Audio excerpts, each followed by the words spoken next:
Hello there, friends, and welcome back to more Bravely Default. Last time, we revisited Eisenberg and took down 4 of the 5 Black Blades members, leaving Kami Izumi sort of on his own for a little bit. But don't worry, we'll come back to him later. And in this episode, we are going to be going to Eternia and taking a look at what has changed over there, and maybe refighting a few encounters with the Council of Six. Though, something came across my mind as I was going through the previous episode, and I have yet to mention that there is a second grand ship here. We've brought our grand ship from our supposed other world into this new one, and there's a second one here, which adds more merit to the fact that we might be from another world. So, I think I'm going to start this episode off by first checking up on Narende Village, and then let's go take a peek at what this other grand ship has to offer. So, we obtained level 10 with a special move shop, and we obtained Sonic Wave, Gigaton Swing, and Pedal Swirl. Some gifts from the traders and combat item shops, and let's see what we get for upgrading the special move shop to level 11, Falcon Knife. Now, this dagger is very well known, especially for certain builds that I might be working on later in the series. But for right now, we're not going to invest any villagers into special move shop. We're going to try and get every shop to level 10 before we do any of the bonus stuff. So I think today we're going to be upgrading the combat item shop to level 10 and obtaining the attack item Earth Mallet. This will be the last major upgrade for this shop as well. Alright, there we go. Alright, let's just go ahead and land right next to Grand Ship and see what she has. So, doesn't seem like much has changed. We've got some NPCs that look sort of familiar, but I wonder if we can see a second version of the proprietress or some such. Let's go ahead and head inside the Drunken Pig. Hey, you there! Is this how you treat all your customers? Oh, put a plug in it, old woman. We ain't open yet. You come in here saying me ale's too expensive, call me place to dump, and then say that the Sea Slug's an awful name for a tavern. What business is it of yours, you old hag? Oh, well, excuse me for disturbing you when you're clearly so busy. I shan't bother coming back. That's, we're leaving.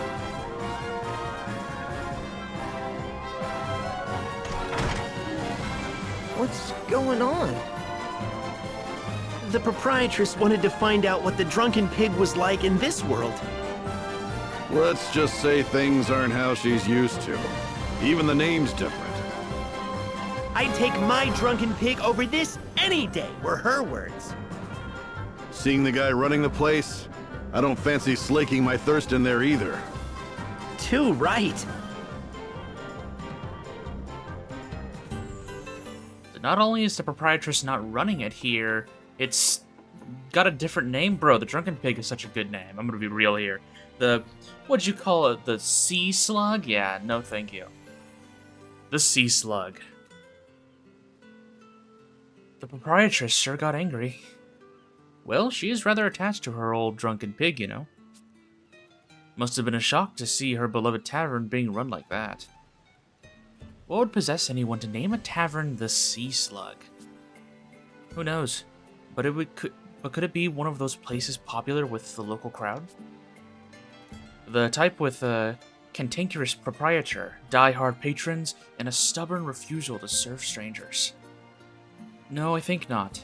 The only clean area there was around the proprietor.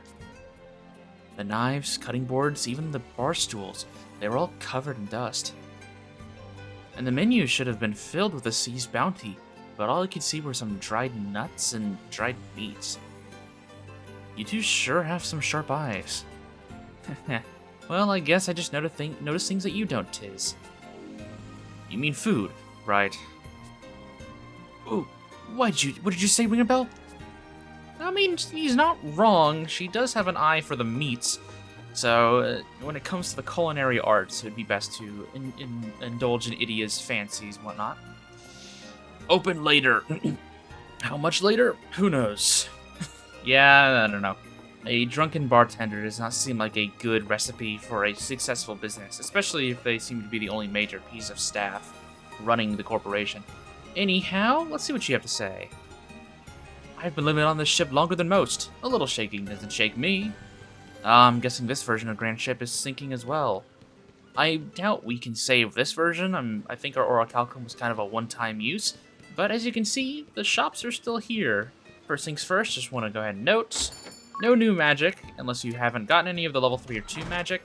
Go ahead and buy them here, but this is technically counted as a new shop, as we are in a different world now. And they have the Masamune, that is their new item. I have quite a few funds, so I think I'm actually going to buy 2 of these. And equip one on Tiz, and then equip the other on Idia.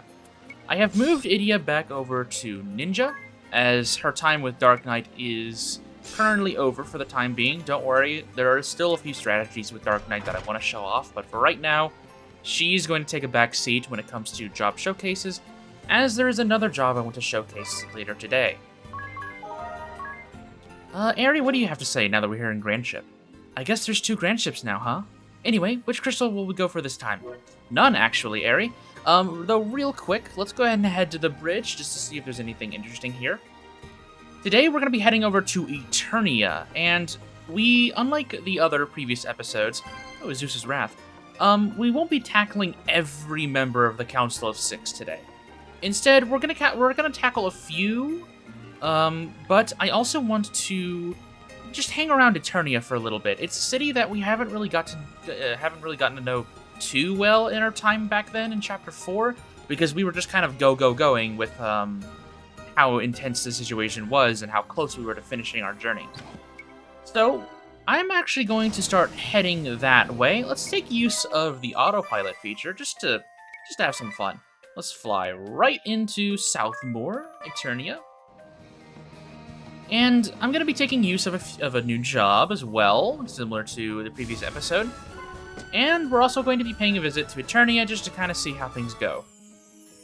So, right here, let's go ahead and start by talking to Idia's schoolmate, see if there's anything new here. Idia, are you home to see your mother? Because you better be. And while you're at it, come talk to me too. We need to catch up. Unfortunately, she doesn't really have much else to say other than that. Though I do real quick want to mention, I don't think I mentioned this in our first visit, there's a really, really cute little bunny right here that just kind of hops around. I thought that was really cool. What do you have to say, little one? Soldiers are all really nice. I like them a whole lot.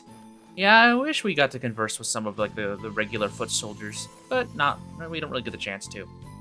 In Eternia's shop, their new item is, I believe... Actually, if memory serves, there isn't a new item here, which is fine. But there is some pretty good gear here. Adamant Armor Gaia gear, which will increase earth attack damage. An Adamant Vest, which is just a huge defense boost. I think I'm actually going to grab Adamant Armor for Tiz, because he is sort of my tank. And then when it comes to this, the Adamant Bangle gives 500 extra HP, but I'm not really worried about my health. So let's go ahead and give this Adamant Armor to Tiz to get his defense up. That's not bad. There we go. And then, of course, just like every other shop, there's no new magic to obtain, so make sure you grab it if you haven't already. The main thing I wanted to show off, actually I've already saved, I don't need to do this. The main thing I wanted to show off is going and seeing Mauser. Just to give you a quick heads up, I have mentioned very briefly in passing on how certain scenarios can have different outcomes, big or small, depending on what you do beforehand. And this is going to be sort of the start of one of these certain outcomes. And it involves Mauser here, but it also involves her husband, Brave, and Kamizumi, a member of the Black Blades that we left unharmed for right now in our previous episode. But, well, that's getting a little ahead of ourselves. Let's go ahead and see how she's doing.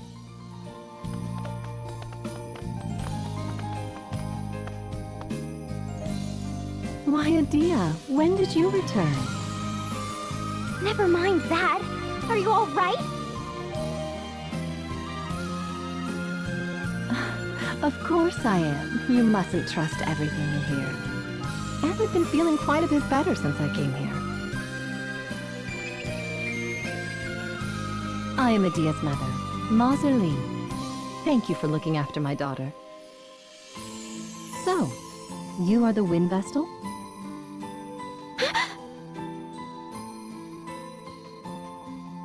I am the Grand Marshal's wife, after all. I hear much to which others are not privy. And I am particularly well informed about the Wind Vestal's traveling companions. Sir Alternus provides me with the latest news. Mother. How wonderful to see you so full of vim and vigor. I'm sorry if I worried you, Mother. There's no need for that. There's no need to worry about me. It's time for your examination.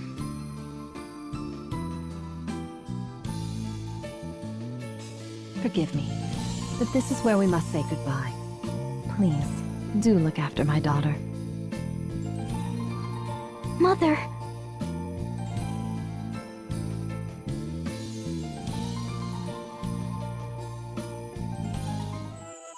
Oh, Adia. What is it, child? How do you feel, Mother? I'm quite well today.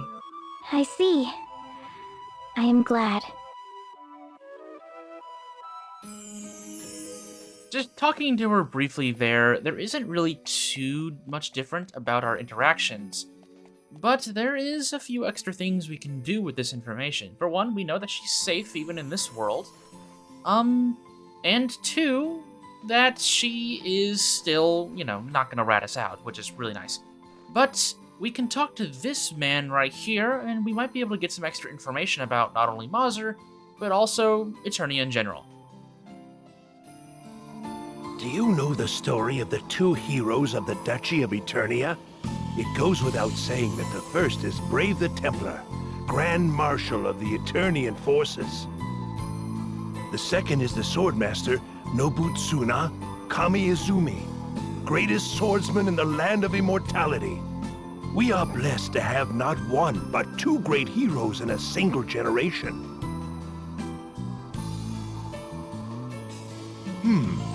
You are the Templar's daughter, young lady? And you are a disciple of the Swordmaster? Well, I never.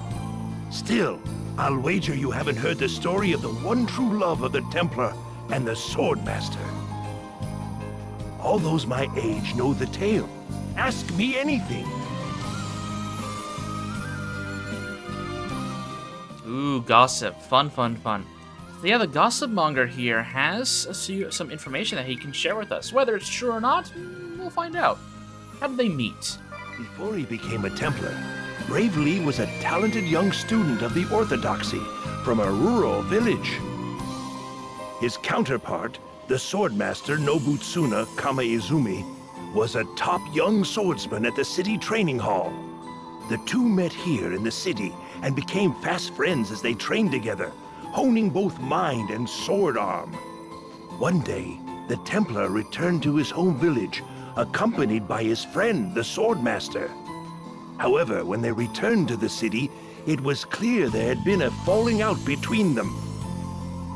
Both refused to speak of it. They also all but ceased training together in the way of the sword. Word spread among the townspeople. We all had wondered what had happened between them. When the Templar later brought his betrothed from his home village to the city, the rumors started. Had the Swordmaster and the Templar become rivals over this beautiful young girl?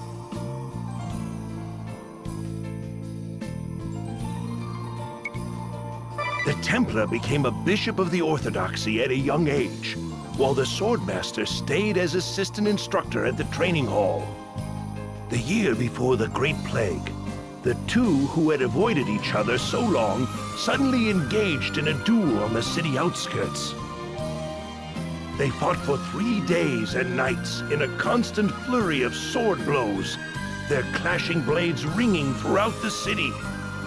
At my best guess, the Swordmaster won by a narrow margin.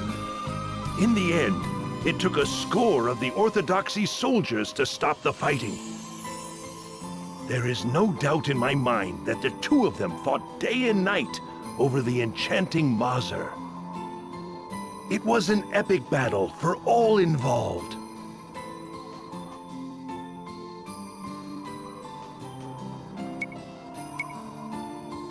Afterwards, both were disciplined for taking part in the unsanctioned duel. The Swordmaster visited Mazer alone. Soon after returning to the city, he set off on a journey to train in the art of war. Not long after, the Templar traveled to his village and brought his betrothed back with him. We all thought the Swordmaster had confessed his love and been spurned, leaving him broken-hearted. The duel was most likely a deadly struggle to see who would have the chance to declare their love first. Then the Great Plague descended.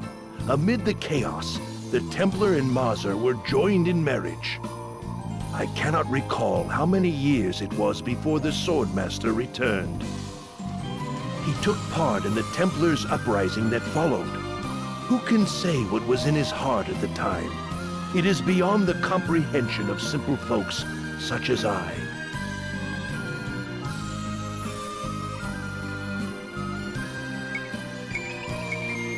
Oh, really? Okay, that's some interesting information that we can sort of glean.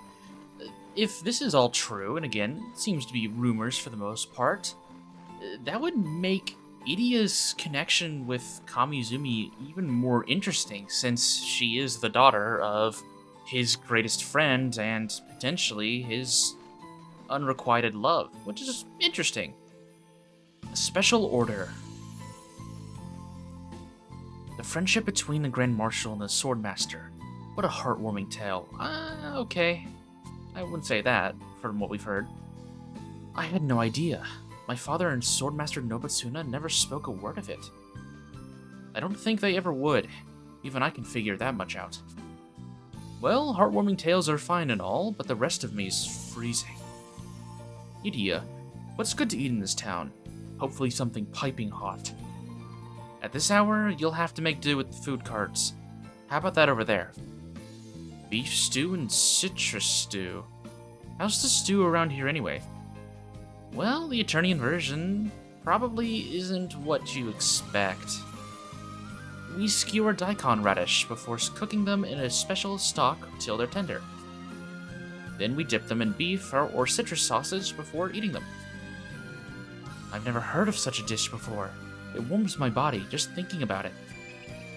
Well, what are we waiting for? I'll have the beef stew. Me too. I think I'll try the citrus stew. Why am I not surprised? And you, ring a bell? Me? I'll take it clean and spicy. Clean and spicy? Right, hold the sauce, add mustard. The stock is already so flavorful. It's perfect with just that. How could you possibly know that? You haven't eaten it before, have you? Nope, this will be my first. That is strange. How did I know that? You probably read it in that journal or heard it from one of your lady friends. Come on, let's hurry up and eat before it gets cold. Let's eat! Right. That does bring up another fairly interesting point, though. Ringabel suddenly remembering some of his orders for his food maybe adds a little bit more credit to the fact that he might be alternate. With this new information from the gossip monger, let's go ahead and see if Mazer has any opinions on what we've learned. Oh, Idia, good to see you. Excuse me, Mother. What is it, child? It's... never mind. I guess Idia doesn't want to talk. Oh well, let's go ahead and move on to the next point of interest. Anyhow, the story that we heard is really fascinating. Fighting for 3 days and 3 nights to have a claim on who gets to confess to Mazer first. It's a pretty interesting story. And to see that Brave and Kamizumi are still friends today leads a lot of merit to just how strong their bond truly was. So, before we continue just further, we're going to be entering in Central Command and paying a visit to Brave, just to see how he's doing. But, first things first, we do have to take care of a small thing in the way. But we'll go ahead and enter Central Command and we'll see how that goes.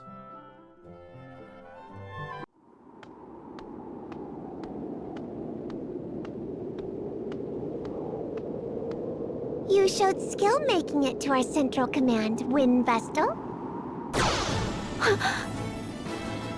But unfortunately for you, you won't get any further if I can help it.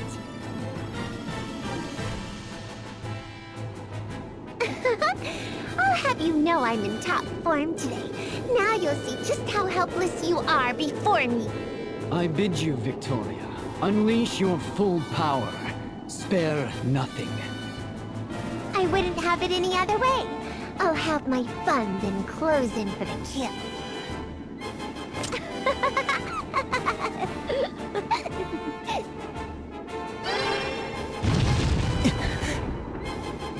Flee if you can, wretches. Off you go!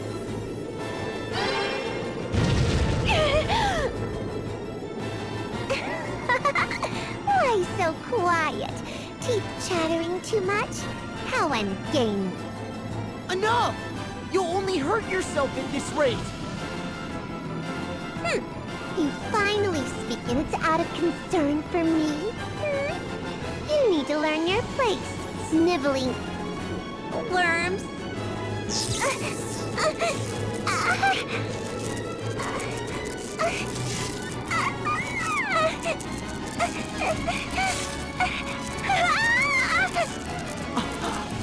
It happened! Victoria! Victor, I can't breathe. You've grown more unstable than I had feared. We must seek treatment at once!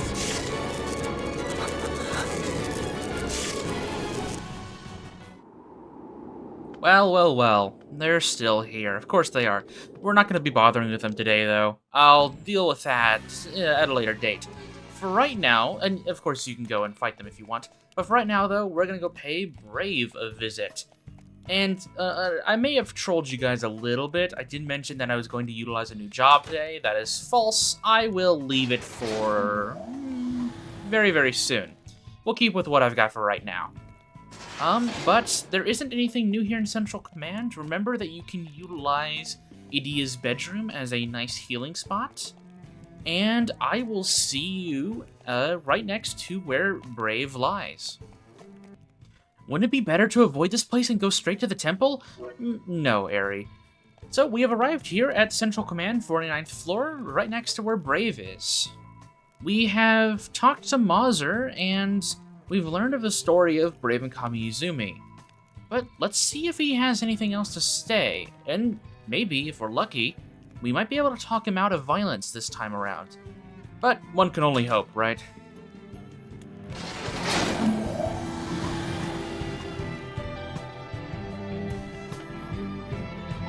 Father, So you have come then. This is the Wind Vestal, I take it?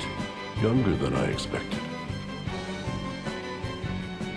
I am indeed Agnes Oblige, the Wind Vestal. I did not expect to face you again like this. Again, you say? It does not matter. I do not intend to go against all the ideals you hold. But your hatred of the Crystal Orthodoxy and oppression of Crystallists, I cannot forgive. Why do you use force against them? Was discussion not an option? Do your ideals include spreading the flames of war, causing many innocent people to suffer? you did what you did to save Mother, right? Enough, Itia! You clearly do not understand my motives. I don't? I lost faith in the Orthodoxy 20 years ago. The same year that the Great Plague swept through all of Luxembourg. The plague made its fury felt even here in Eternia, and many people died. But there was a way to stop it. By using the Earth Crystal to amplify the effects of white magic, the plague could have been eliminated. But my pleas to use this option fell on deaf ears time after time. Instead, the Orthodoxy sealed off the roads, letting the plague decimate village after village. They claim to be our savior, yet leave people to die by the thousands just to save themselves. So you took action, Father? But the corruption of the Orthodoxy is trivial compared to the great secret of the crystals. Secret? When I left the Orthodoxy and met the sage in Ilyana, I was taught the secret of the crystals. If misused, the crystals could bring about the end of the world. What? What are you talking about?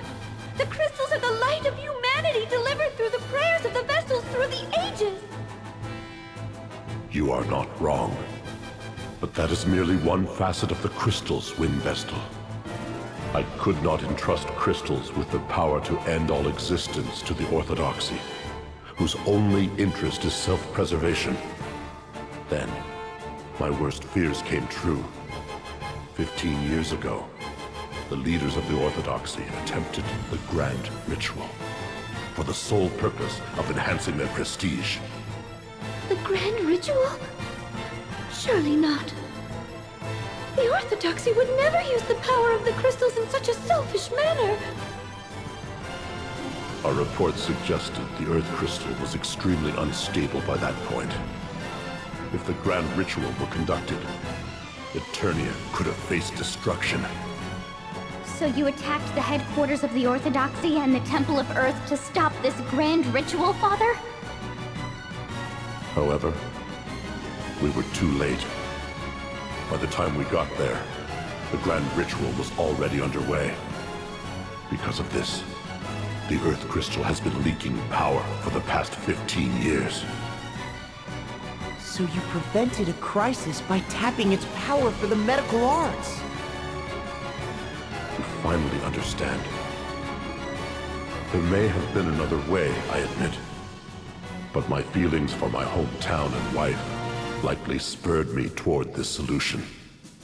Wind Vestal, your awakening of the crystals may have edged us toward the heroine. You have it wrong! We awaken the crystals to save the world from the harrowing!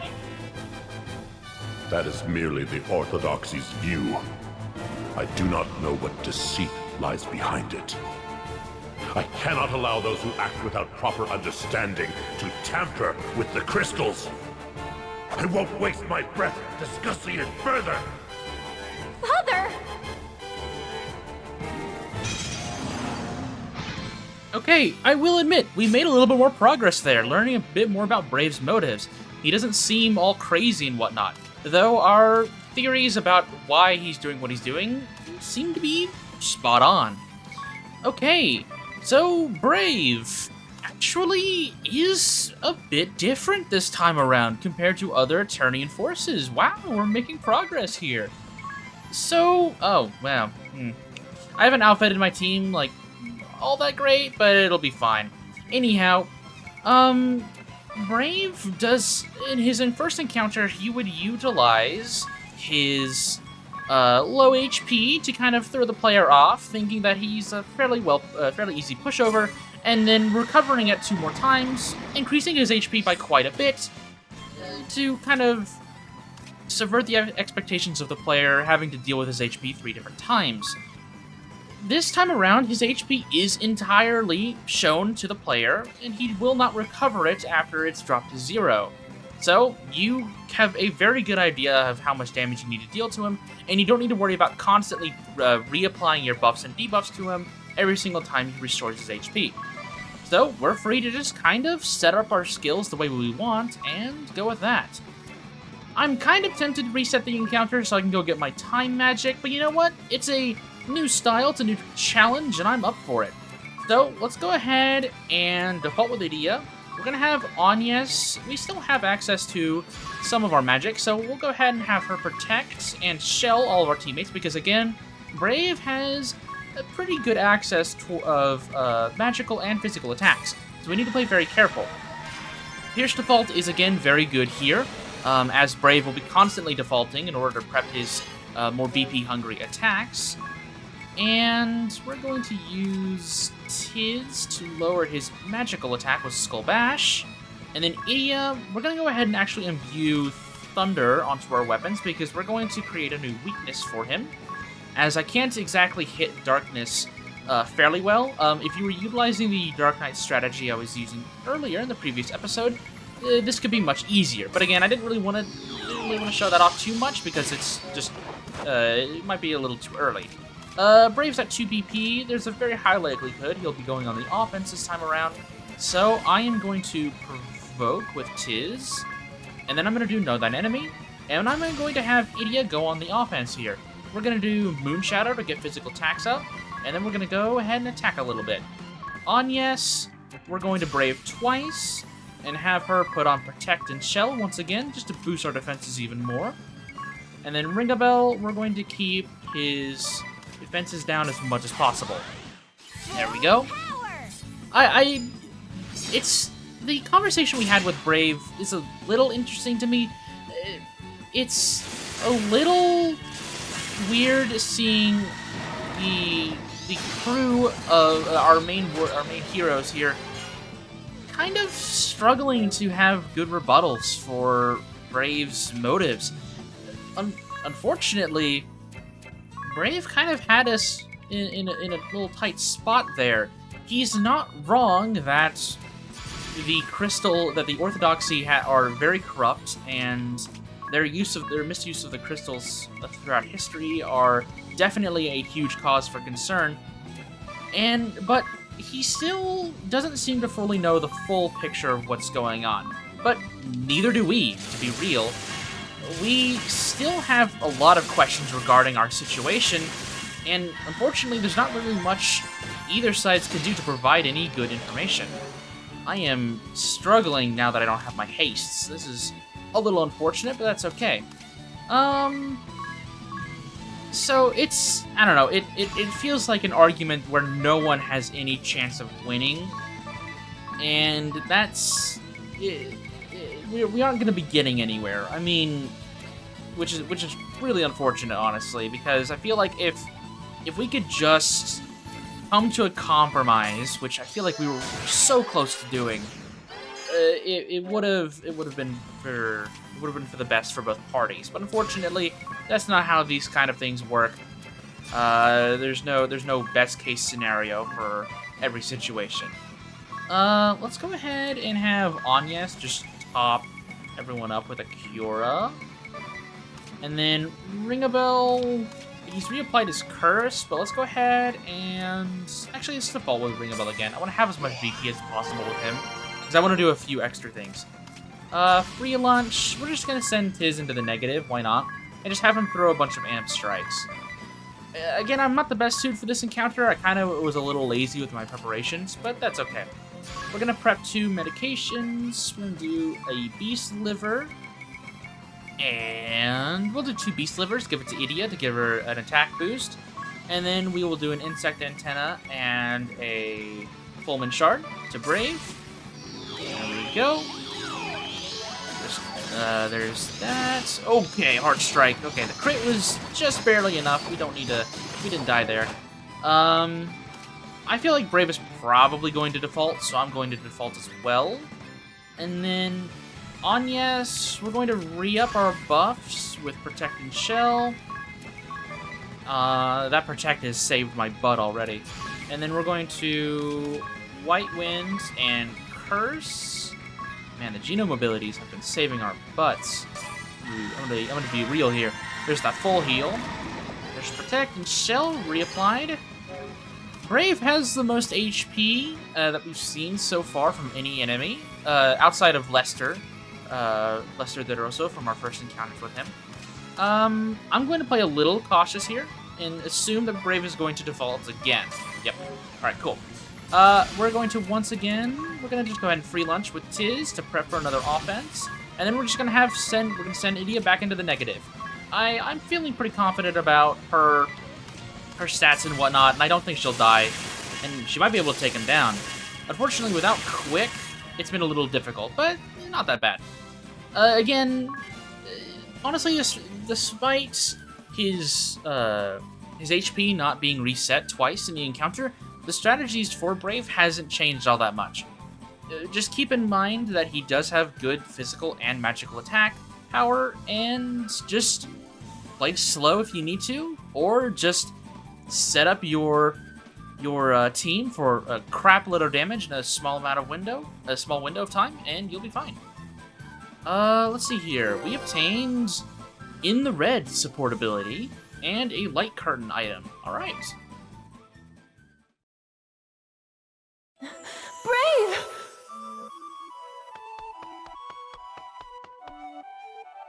Mother! So, you have come. I'm sorry, Brave. This is all my fault. Do not be absurd. This is hardly your doing. Brave. Wind Vestal. With these wounds, I shall never wield a blade again. I entrust the crystal to the Vestal. I have said my piece. Now it is for the Vestal to decide. I trust you will make the right decision. Do not summon the Pillar of Light. You must not. Brave! It's okay. He has lost consciousness, but swift treatment should save his life. You look calm, Medea. It's as if you've grown up all at once. I do not blame you, you know. You must follow the path you believe is right, just as your father has done. Wind Vestal, Yes. you are not bound by the words of my husband. But do not discount them either. You are the last surviving Vestal. You are the hope that guides our people. Do not follow one belief blindly. Hear what others have to say before making your decision. I will take your words to heart. Thank you. You should go then. Look after Father, Mother. I will, of course.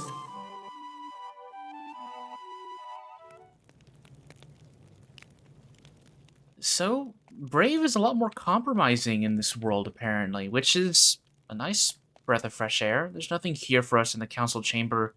And just to break from the intensity a little bit here, I do find it a little funny that I have had Ring a Bell on the vampire set for a while now, and in the past few episodes, he has done nothing but kind of be Lester De Rosa's stand-in for a lot of cutscenes where he has remarked that he sounds a lot like him, and that he's been saying a few of the lines, especially like right there. He was the one that reassured Mazur that he'd still live.